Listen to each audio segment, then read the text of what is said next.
काहे को बोझा लादे हुए है अहंकार का। मैं ये किया, मैं ये कर सकता हूं, मैं ये करूंगा। अरे अपने आप को प्रभु के चरणों की शरण में दे दे और कर्तव्य का पालन करते हुए भगवत स्मरण कर, बड़ा भला हो जाएगा। राधा वल्लभ भजत भज भली भली सब होए।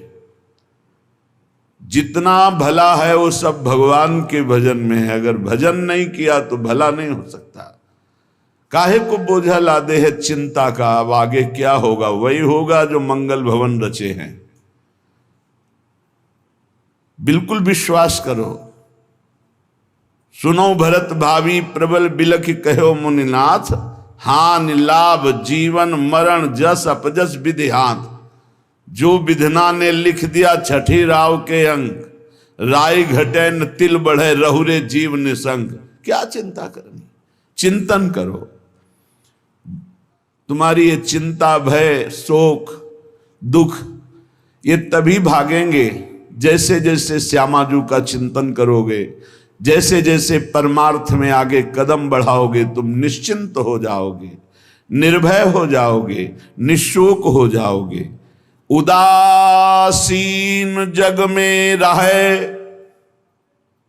उदासीन कहते हैं ना किसी को मित्र बनाया ना किसी को शत्रु, सब में विराजमान मेरे प्राण प्यारे हरि हैं।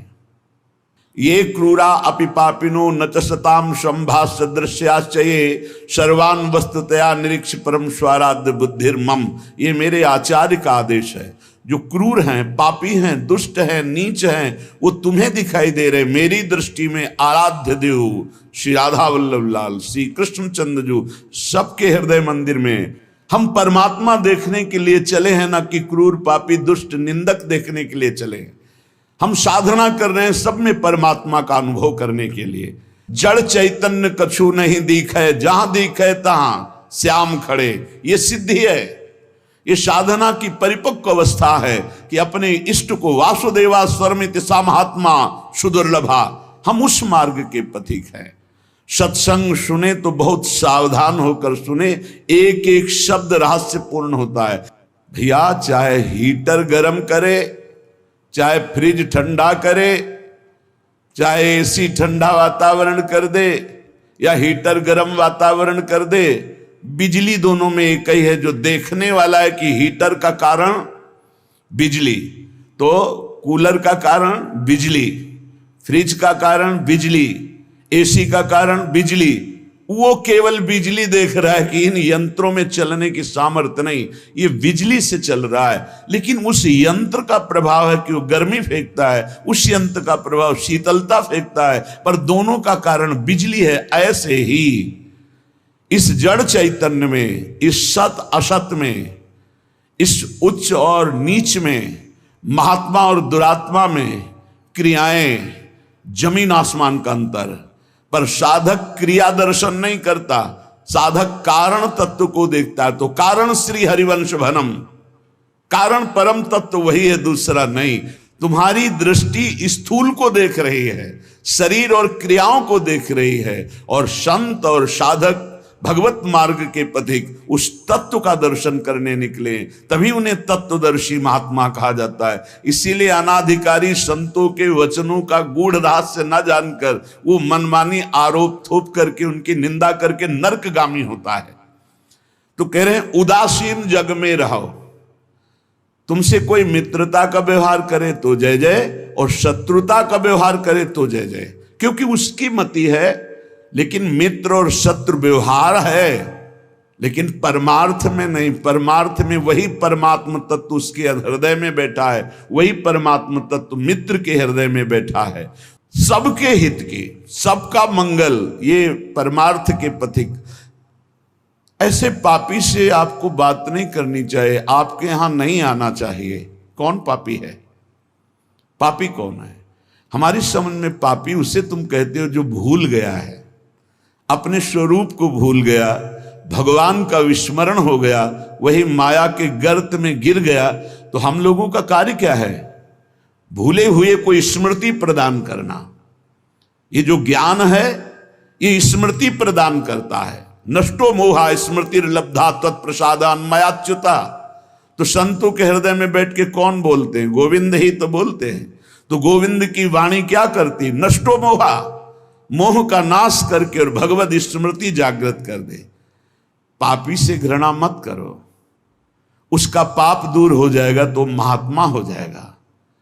कोई दुरात्मा नहीं है, भूल है, भ्रम है, अज्ञान है, अविद्या है, इसका नाश हो जाए तो महात्मा ही है, वो परमात्मा ही है। यही बात समझने के लिए तो साधना की जाती है। इसलिए ना किसी से द्वेष करो, ना किसी से राग, ना किसी से अपनापन, ना किसी से परायापन, सब में एक श्री भगवान विराजमान है।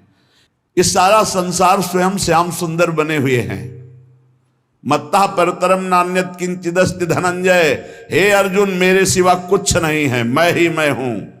तो कह रहे फिर काहे को किसी से बैर करते हो, काहे किसी की निंदा करते हो? वो बैठा मुस्कुरा रहा है सच्चिदानंद की मैं छुपा छुपी का खेल खेल रहा हूं, तू पहचानने चला था, कहां पहचान पाया? मैं इस चादर को ओढ़े हुए जड़ चैतन्य की मैं ही विराजमान हूं, मुझको ढूंढ लो। संत खोजी होते हैं, क्या खोजते हैं? उसी परम तत्व को जो सब में विराजमान है। उपासक अपने में कभी अहंकार न करे, जब अच्छे सद्गुण दिखाई दे तो हरि गुरु का प्रसाद है। अपने से गलती हो जाए तो उसे भगवान की इच्छा ना माने, ये हमारा अज्ञान है, ये हमारी गलती, हमारा दोष है, और उस दोष का प्रायश्चित करे, दंड दे, क्षमा ना करे। दूसरों को भले क्षमा कर दे, अपने मन को क्षमा ना करे। जो अपने मन को सब क्षमा करते, सब दूसरों के जरा से दोष को क्षमा नहीं कर सकते, अपने पहाड़ जैसे पाप को भी क्षमा कर देते। यहां सिद्धांत उल्टा है।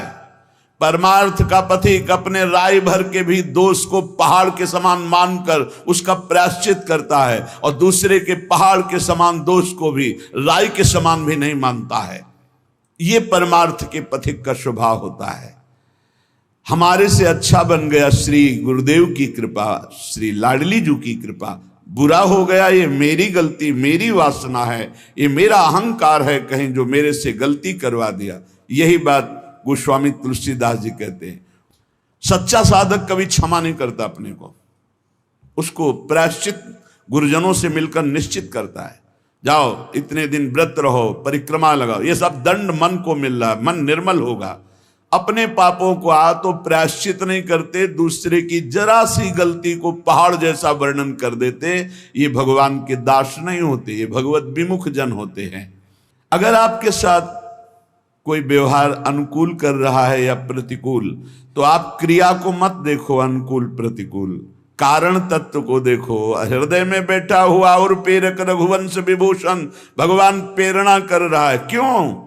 क्योंकि मुझे वह अनुकूल प्रतिकूल से ऊपर उठाना चाहता है। इसलिए अनुकूल प्रतिकूल परिस्थिति सांसारिक पुरुष को हर्ष या शोक देती है, लेकिन भक्त को या भगवत मार्ग के पथिक को नहीं, क्योंकि वो कारण तत्व को देखता है। तब ये तिरस्कार, अपमान, निंदा देते हैं। जिसको प्रभु अपना लेते हैं उसके जीवन में ये जरूर कृपा करके आते हैं, तिरस्कार, अपमान, निंदा। क्यों? क्योंकि इसका एक चिपकाव का स्वभाव है। कोई जरा सा प्यार करे बस वो मान लेता है ये मेरा। कोई वस्तु अच्छी लगी, चिपक गया, बस उस वस्तु, इसके बिना मैं नहीं जी सकता।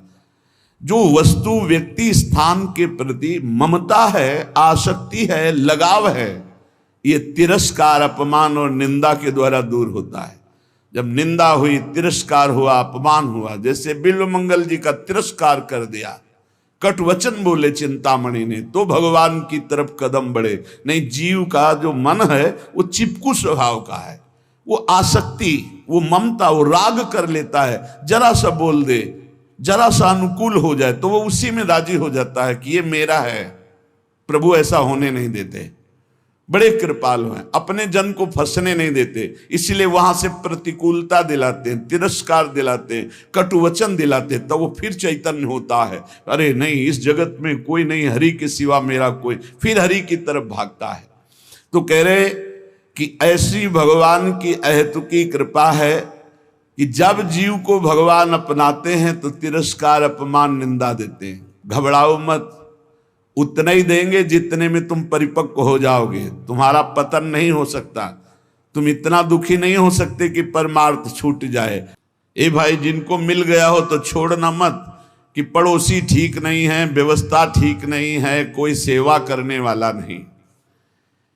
एक सोच बनी रहती है उपासकों के अंदर।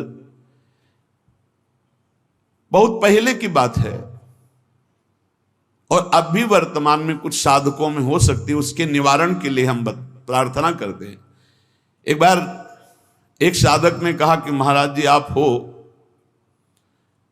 तो हमारा जीवन आपके शासन से सही चल रहा है, कल जब आप नहीं होंगे तो आपका शासन नहीं होगा। आज उसका समाधान सबके लिए कह रहे हैं, जिन साधकों के अंदर है। आप किसी मनुष्य की शरण में हो क्या? पहला हमारा प्रश्न है उन साधकों से जिनके हृदयों में ये बात है कि अगर सामने से ये शरीर चला जाएगा तो हमारी साधना बाधित हो जाएगी, हम एक असहाय, असमर्थ, अनाथ हो जाएंगे। तो हम ये पूछना चाहते हैं, आप पांच भौतिक शरीर के शरणागत हुए हैं क्या? तो उत्तर आएगा नहीं, क्योंकि कोई शरीर का शरणागत नहीं होता है। शरीर परिवर्तनशील, नाशवान, प्रतिपल नष्ट हो रहा है। आप किसकी शरणागत हो? आप उस चैतन्य घन की शरणागत हो जो सर्वलोक महेश्वर है। वही गुरु है, वही परमात्मा है और वही चराचर जगत में व्याप्त है। क्या वो त्रिकाल में तुमसे कभी अलग हो सकता है? और एक हम ज्ञानेश्वरी टीका जो श्रीमद् भगवत गीता जी की और श्रीमद् भागवत की कुछ की है, उसकी बात पढ़ करके उन्होंने कहा कि जब हम किसी सदगुरुदेव का वर्ण करते हैं तो सदगुरुदेव का सूक्ष्म स्वरूप हमारे हृदय में आके बैठ जाता है, और जब तक हम जीवन मुक्त नहीं हो जाते तब तक गुरुदेव भी जीवन मुक्त नहीं होंगे। कौन से गुरुदेव? जो आपके दिमाग में बैठ गए, आपके अंदर बैठ गए। एक शरीर है और एक तत्व है, और तत्व सशरीर तुम्हारे अंदर समा गया है। अब देखो, महाराज जी ने बात कही थी तो महाराज जी सामने दिमाग में है और उनकी बात सामने है। ये पूरे जीवन तुम्हारी रक्षा करेगी। और भरण पोषण ना कुछ हमारा था, ना है, न रहेगा। प्रभु हमारे हैं, प्रभु का सब कुछ है, प्रभु का सब कुछ था और वही सब कुछ करते रहेंगे। तुम निष्ठावान बनो, तुम अलग से भुवन रचना कर देंगे तुम्हारे लिए भगवान। एक छोटे मोटे स्थान की बात क्या, अलग से तुम्हारे लिए भुवन रचना कर देंगे। यदि गुरु निष्ठा वाले हो तो विश्वास कर लेना, पहले तुम्हारा विश्वास का परीक्षण होगा और परीक्षा में पास हो गए तो भुवन के भुवन तुम्हारे कर देंगे। अनंत ब्रह्मांडों के मालिक हैं। तुम अपने जीवन की परवाह करते हो, इसका मतलब तुम शरणागति में अभी कलंक लगा रहे हो।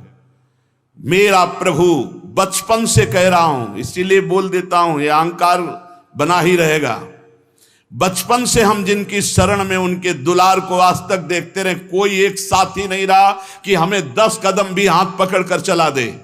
13 वर्ष की अवस्था कोई अवस्था होती है, ज्ञान विज्ञान संपन्नता होती है, और उसी समय से गंगा का किनारा पकड़ा और आज तक मेरे भगवान मेरे साथ ऐसे करुणा कर। तो वो भगवान क्या तुम्हारे नहीं है? क्या तुम्हारी शरणागति का वो पालन नहीं करेंगे?